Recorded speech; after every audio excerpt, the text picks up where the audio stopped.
Good afternoon, everybody. This is Joe Lucey, CEO of Secured Retirement, and I want to welcome everybody to this week's Market Huddle. It's hard to believe, but we are now down to just 7 weeks between now and ringing in the new year, 2022.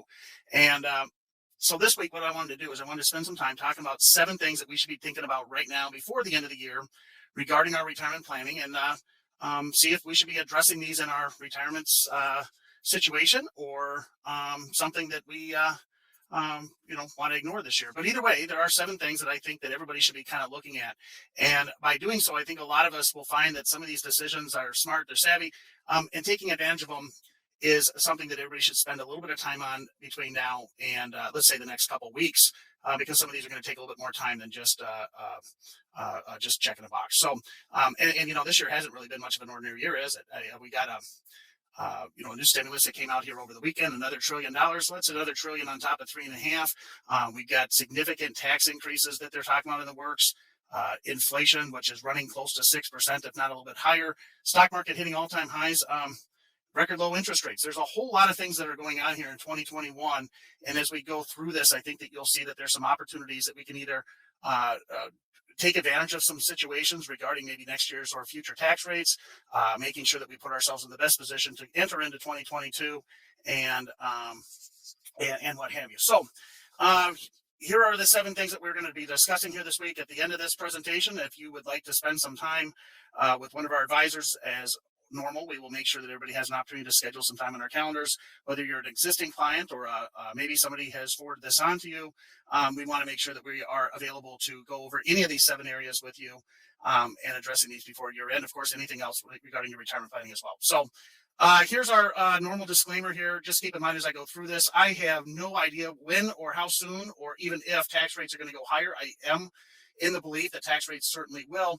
I'm not a CPA, so I can't interpret tax code, but we do retirement planning and a lot of look forward tax planning. Also keep in mind, we don't offer health insurance at Secured Retirement here. We can refer you to some folks that do, or we're not attorneys. So anyways, that's pretty much what this disclaimer here says, and such. So here's the big one.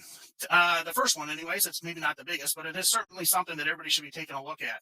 Roth conversions. Now, if you are currently working with us, we have been notified by TD Ameritrade that all Roth conversions, to ensure that they get done this year, have to be submitted before November 15th. Now, that doesn't mean that if we submit a Roth conversion on December 1, it won't get done. It just means that to be guaranteed to be done, we need to notify them here by the end of next week. So if we are looking at Roth conversions in your planning, or if you want to start looking at Roth conversions in your retirement planning, we're running out a little bit of time here to make sure that gets done.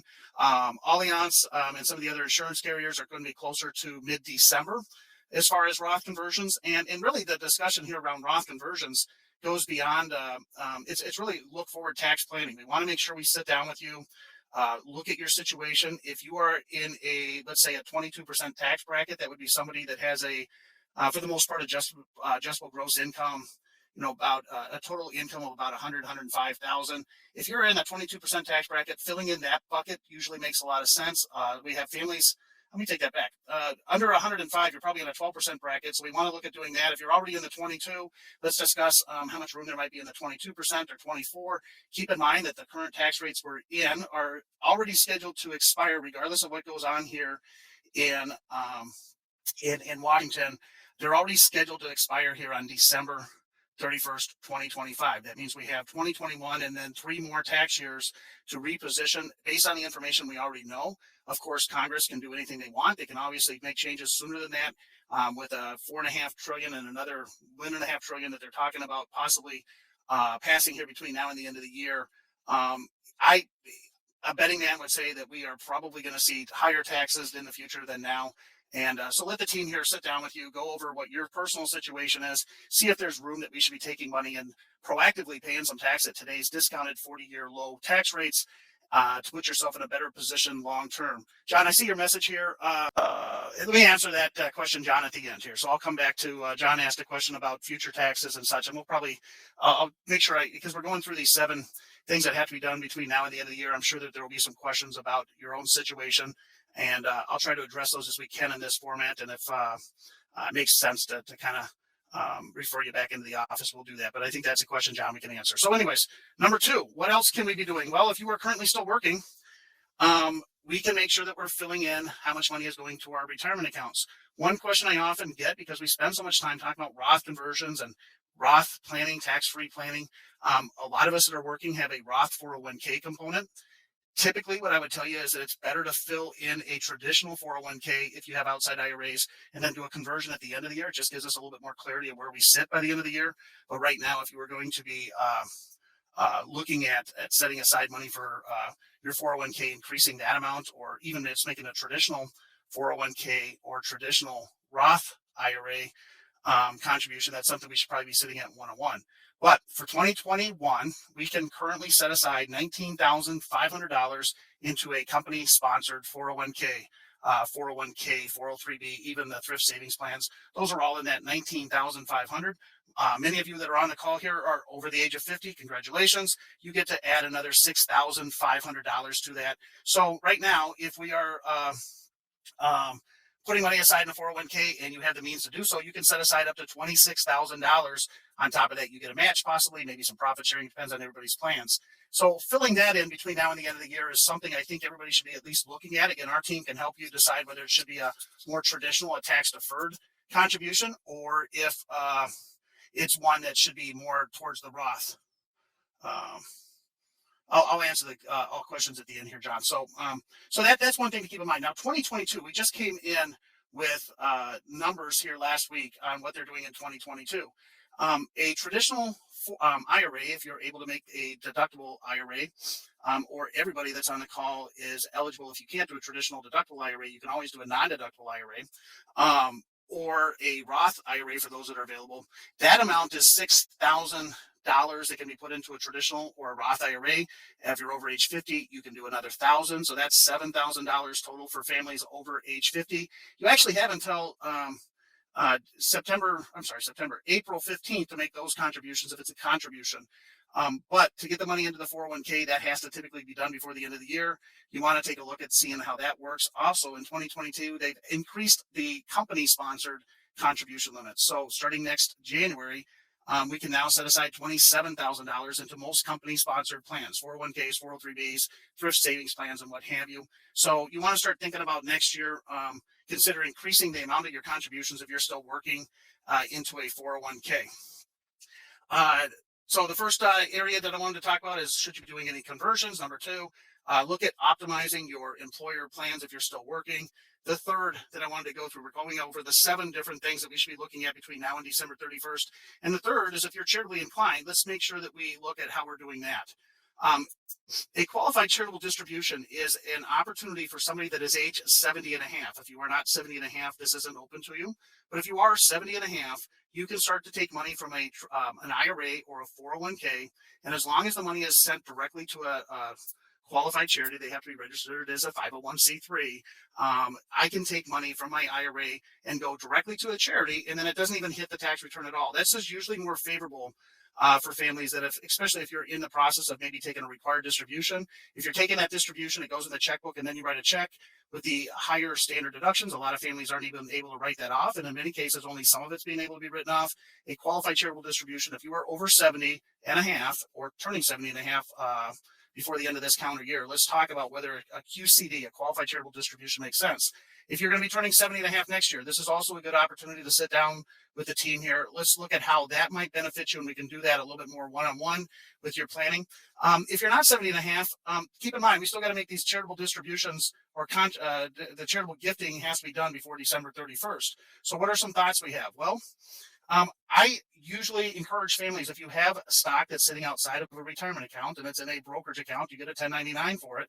If you have any kind of capital gains in that account, that's generally a better way to contribute to charity than just writing a check out of the checkbook. In fact, I've had families that have actually sold stock, paid capital gains, then wrote a check out of the checkbook for the charitable gifting they want to give to their church, synagogue, the Salvation Army, whoever that charity is, Boy Scouts of America.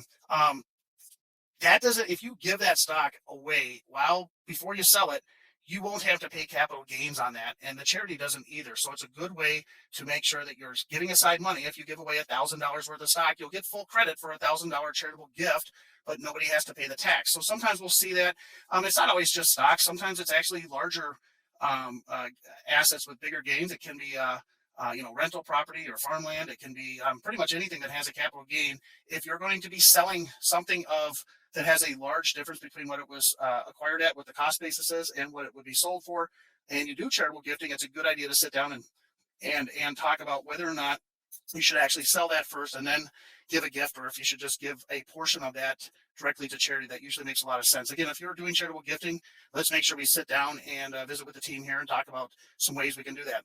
Here's another way that I don't always hear talked about enough, and it's, since they raised the standard deduction here a few years back in 2019, they raised with that the standard deduction, and a lot of families that were or have been doing gifting to a charitable cause, the church or what have you, may not be able to itemize those gifts anymore.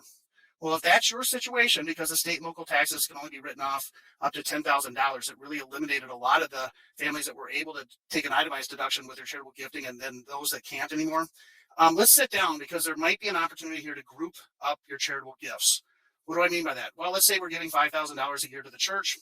If you were to write a check here between now and December 31st for an additional $5,000 that you would credit towards 2022's gifts, if I do that, you'll get $10,000 of deductions that could be written off in the tax return itemized that maybe will allow you to get some tax deductions.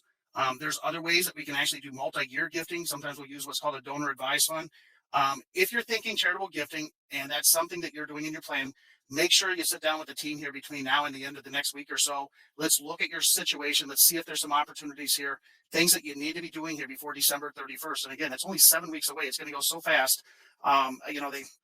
We've been kind of in a great situation here in Minnesota.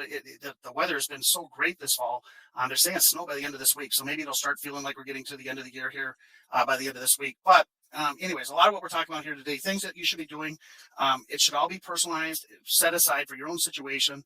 And if you are doing any of these 7 items or want to do some of these 7 items, let's sit down here before too long so that we can start doing the right kind of planning we need to, so that nobody's in a rush to get this done as we get to December 15th or something. Let's move on to number 4. Number 4 is tax harvesting.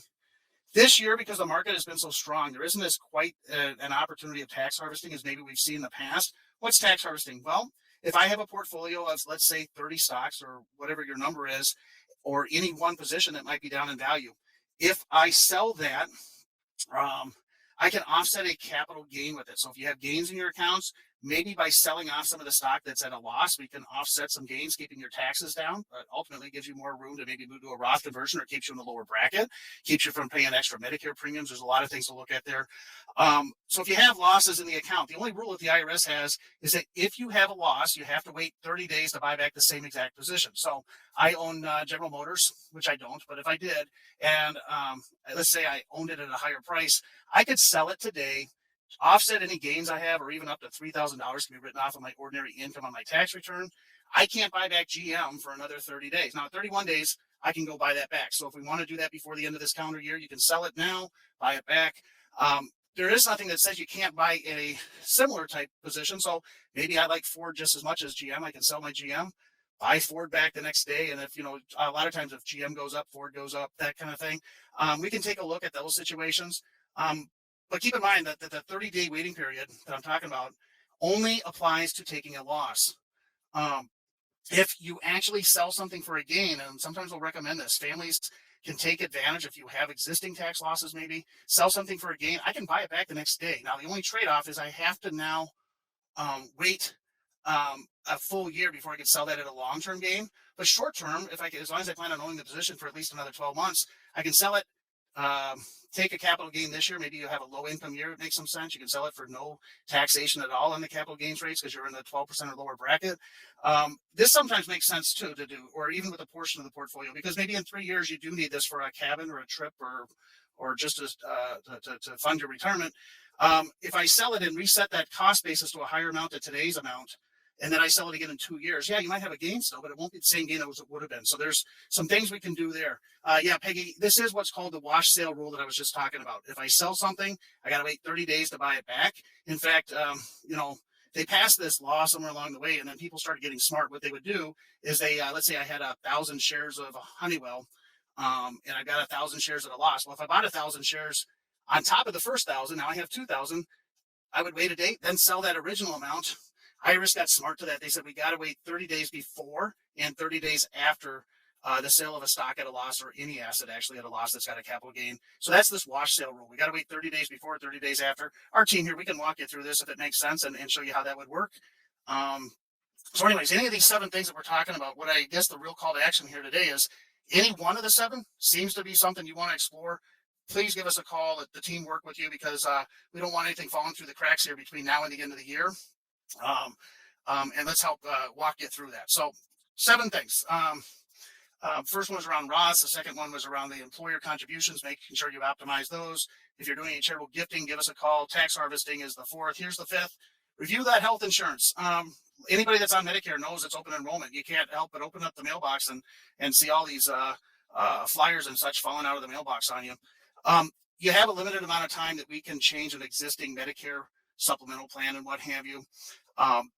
Now's a good time to review that. Even if you just updated it last year or the year before, it's a good idea to sit down with an agent and go through what your current, with the current medications and such, and what your current needs around health insurance are, to make sure you're on the right plan. Again, this is something we don't do here in our office. We refer it off to some partners or some folks that we've worked with in the past that do a great job around health insurance. But now's a great time to be looking at that. Some of you are going to have, maybe you're still working. If the employer is changing plans, find out what that new plan looks like now. Don't wait till January or something like that after the plan's changed to find out that you need to change provider, if that's the case, or something like that. If you are looking to bridge, maybe you're retiring at 62 and you don't qualify for Medicare yet, this is a good time to be looking at that. So review your health insurance. Some of you have what are called health savings accounts. If you have money in an HSA, that will continue. That doesn't expire at the end of the year, but a flexible spending account does. So we want to take a look at your own situation, know what kind of monies have to maybe be spent to optimize that or not. And then, back to what I was talking about earlier, a lot of the changes that we do around tax planning, maybe taking money from an IRA and spending it or moving it into a Roth, into something tax-free, sometimes that'll push us above a amount where we have to pay IRMA, income related to Medicare adjustment amounts. This only applies to those of you that are going to be retiring in the next 2 calendar years. So between now and 2024, if you're going to be going on Medicare, you need to know about these IRMA, income related to Medicare adjustment amount thresholds. Says that if your income is too high in the tax return, you may have to pay a little extra premium than somebody that doesn't have as high an income. Not that it's something that you've got to avoid. In some cases, we actually recommend somebody pay a little extra Medicare for a year or two to put them in a longer term, better situation, but you want to be aware of it. So now would be a good time to look at how IRMA, if you're on Medicare, recently got on Medicare, maybe you've gotten a letter from the Medicare Association or Medicare .gov, that says, hey, your income was too high, you got to pay higher premiums. Well, if you recently retired or sold off some property that created that additional income, we can look at what's called an HSA 44 form, which should allow us to maybe get that offset for you. So again, health insurance, we don't do a whole lot of it in the office here. We probably might refer you on, but if it's part of your planning and something you haven't looked at yet in 2021, now would be a great time to visit with the team here and make sure that we're addressing any kind of health insurance needs.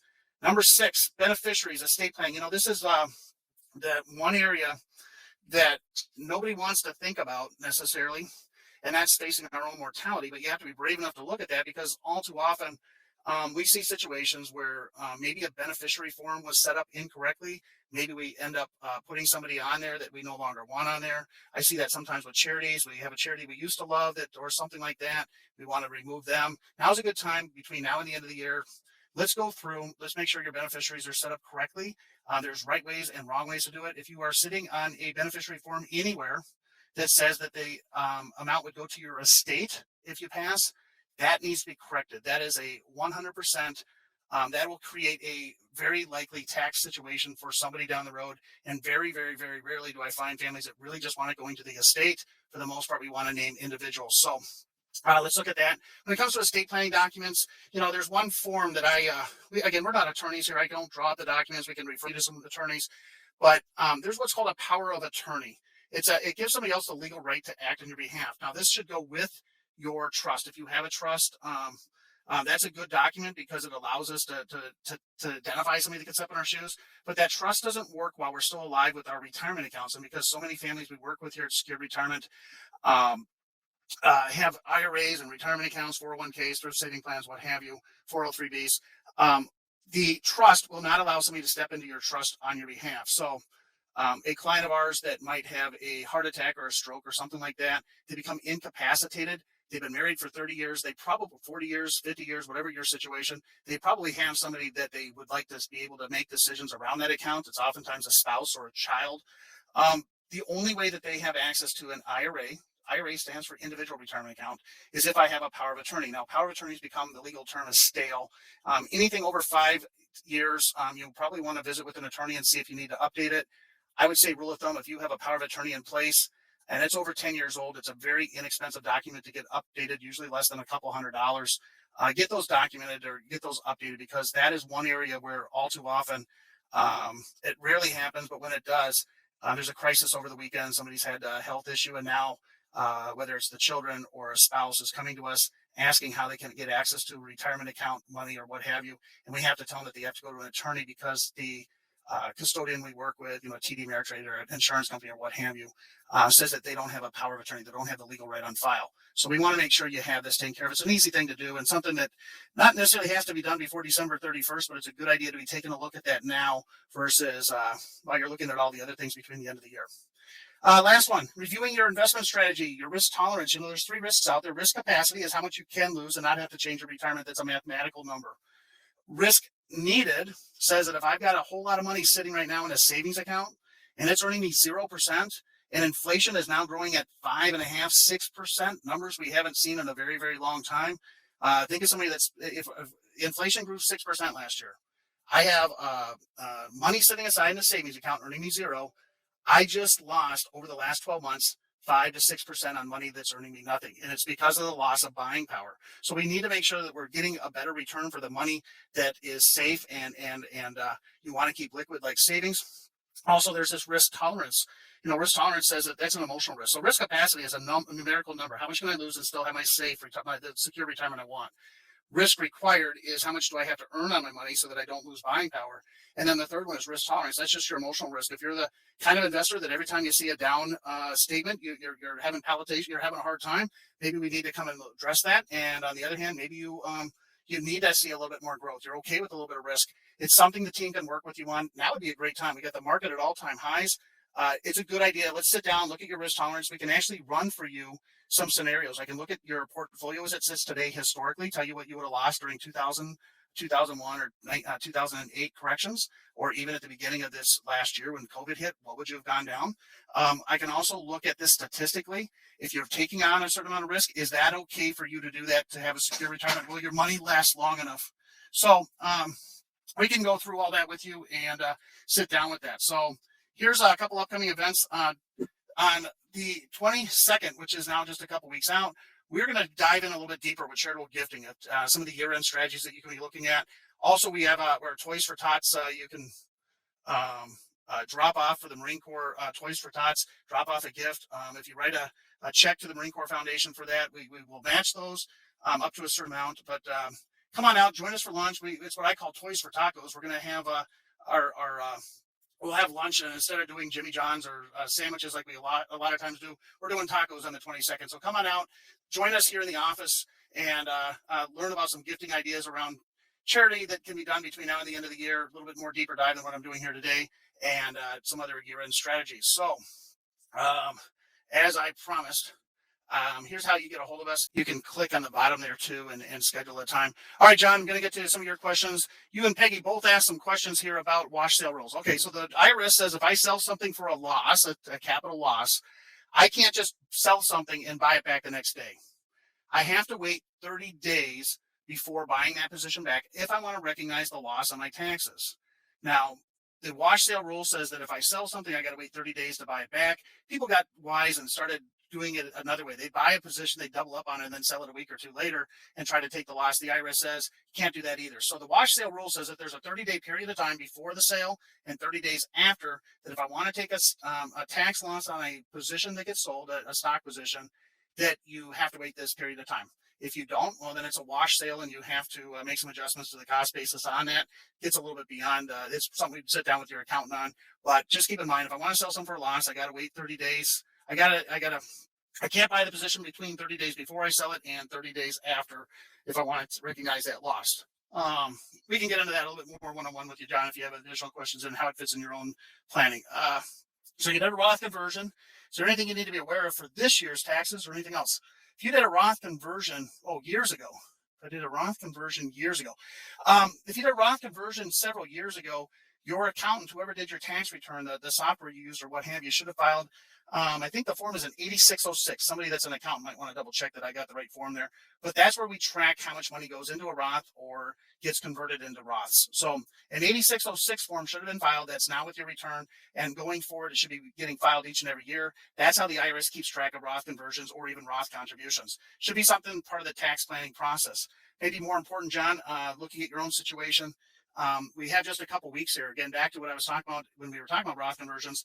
7 more weeks. If there is room in your tax brackets right now, or if you have a unique situation, maybe it's a one-time or something that's just changed, let's sit down. Let's look at how, if we should be moving some of your money proactively from tax deferred, money that will be taxed down the road, paying the tax on it while we're at 40-year tax lows, putting it into something that's going to grow tax-free like a Roth IRA. Another big advantage of the Roth IRA is that we don't have required distributions. That's where we see a lot of families get kind of tripped up. Those of you that joined us for the Ed Slot event that we had out at the DoubleTree, we had about 300 families out there, 300 people out there anyways. You heard Ed Slot talking about that. It's always good to get money into tax-free. So we should probably sit down or give us a call there, John, and let's see if that makes sense. Or when you're out, it sounds like you're going to come out for some tacos. We can grab a corner and talk about that then. Another question from John. If I'm unemployed and don't have a 401k, there are. So if you're unemployed and you're not self-employed, sometimes families that become unemployed, maybe they're consulting or something, there might be some additional retirement account options, something called a SEP account or a simple IRA could be established possibly, assuming that you're unemployed and not self-employed now, but just truly unemployed. As long as you have wages or your spouse has wages, equal to or greater than the amount that you put into an IRA or a Roth IRA, that's probably the best options for you. So if you're over age 50, John, you can put aside $7,000 into a traditional IRA if you've got the wages. If you earned at least $7,000 throughout the year, unemployment doesn't count, neither does Social Security or pensions, but it's got to be wages, self-employed, or actually W-2 income. If you're married and you have a spouse and you had at least $14,000 of wages, you can set aside $7,000 for you, $7,000 for your spouse. Again, John, maybe something we could kind of look at your own personal situation. I'm not real familiar with it, but we can discuss all the different options you have out there. When you say insurance, we'll probably refer you. John, when I'm looking at, you're asking questions about Medicare insurance here. Whenever I'm looking at Medicare insurance, we like to refer families to somebody that's an independent agent. I prefer not to send somebody directly to Blue Cross or directly to Humana because everything starts to look like a product or a situation that works perfect for Blue Cross, even if Medica might be a better situation. So we'll refer you to somebody that works with multiple different carriers, and then I let them kind of share with you what would be best for you. Pay going in or when you take the dollars out. Okay, so when you have a 401k through your employer plan, so this is a 401k, you contribute money to a technically a Roth, when you contribute to a Roth IRA within a 401k. Yeah, okay. So so Roth IRAs and Roth 401ks, they both have the word Roth. They're slightly different. One is a plan that's covered by ERISA, which is the Department of Labor. That's your 401k, the company sponsored plan. If I put aside money into a Roth 401k, you're going to be putting in money that's going to be taxed the year you put it in there. You don't get a tax deduction. Roth 401ks do have a required minimum distribution at age 72. The good news is that you can generally convert that Roth 401k tax-free to a Roth IRA when you retire, or sometimes at age 59 and a half, you can start doing it. It's called an in-service withdrawal. And then that money doesn't have a required distribution, and it does continue to grow tax-free. And when you take the money out, it's tax-free, and then there would be no required distribution if it's in a Roth IRA. Again, Roth 401ks is a required distribution. Roth IRAs is not. The easy solution is just to convert the Roth 401k into a Roth IRA. Growth on that account, if you do that conversion, you have to wait 5 years to take any growth that occurs once that happens, but generally it's not an issue, and we can kind of go through that one-on-one with you, and probably a good idea. So Mr. Kristen, or Mr. or Mrs. Kristen, I guess I just see Jay there. Give us a call. Let's walk through it. We'll make sure one of our advisors kind of talks you over the phone with it, and we'll make sure you get that dialed in correctly. So let's see if there's any other questions. I'll try to answer those in the next couple minutes here. Quick little recap. Seven things we should be doing between now and the next 7 weeks. These are not 7 items to be done one each week. Let's do them all and start looking at them now for you. Some of these you might want to take action on, some you don't have to. But if you are going to take action on any of these 7 items over the next, to get them done before the end of the year to help you put your retirement planning in the best situation, number one, look at ways to get money into tax-free. Generally, that's going to be a Roth conversion. We can do that based on where your income is at. We look at optimizing your tax brackets. We also look at things like I talked about down the road, IRMA, the income related to Medicare adjustment amounts, different things that sometimes we move the money and then we didn't know that I'd have to pay extra Medicare premiums. So we want to look at the whole picture there. Number two, look at your employer planning options. If you are still working, let's sit down, let's identify what you can be doing in 2021 to maybe fill in as much as you can. And then knowing that next year, they actually raise the threshold for employer plans. So our 401k or 403b, we can actually get an extra $1,000 in. So $27,000 from the employee can go into these plans next year. Third one is charitable gifting. If you're doing any gifting at all, sit down and have a quick conversation with our team here, and let's show you if there's anything that maybe you weren't aware of that can help you optimize some of the tax benefits of that. We aren't gifting because of tax benefits, I know, but if you are doing some gifting, let's make sure if there is a benefit there for you tax-wise that we're aware of it. Tax loss harvesting. If you've got a stock that's at a loss, sometimes it makes sense to sell that stock, take a loss on it. If you want to still own the position, you either have to wait 30 days before the sale or 30 days after to own that stock back to make sure that it's a deductible amount. That's that wash sale rule we spent a little time on. Health insurance, we got Medicare enrollment going on. So if you have a Medicare plan, even if you had a review just last year, I recommend you sit down with whoever took care of you here a year ago and review that with them. So it's a good idea to do that each and every year. Also, each and every year, number 6, let's look at our beneficiaries. Let's make sure our estate planning is in place. Any major changes, divorces, widow, death, marriages, grandchildren, now's a great time to be looking at your overall estate plan. And then finally, let's take a look at the portfolios. We got market at all-time highs. It seems to be they're going to have this whole discussion there in Washington here in a couple of weeks about the debt limits and this and that. And so, we could see some volatility. Now might be a good time to kind of protect ourselves on if the markets are high. And if you're sitting on a lot of money that's kind of lazy money, it's not working real hard for you. That money that was in savings at earning 0% wasn't that big a deal when we had inflation at 1 or 2%. Now that we're seeing 5 and 6%, maybe we want to start taking a look at what else you can do with that money to get a better rate of return. So all of these things, there should be an opportunity to schedule a visit with our team. Love to sit down with you, become a value. And no, Chris, there is no wash sale rule in an IRA because none of the gains or losses are the trade-off on that is that if you have a loss in an IRA, you can't write that off either. So again, reach out to us. Let's see, even if it's just a short little one question off of what we just discussed here today, happy to try to answer and be of value to anybody that wants to reach out. If you're an existing client, we haven't had this discussion yet this year. Let's get you on the calendar so we can review your own personal situation and make sure we're doing everything we need to and nothing falls through the cracks. With that said, hope everybody has a great rest of your week, and I'll be back next Monday with another Market Huddle. Have a great day. Bye-bye.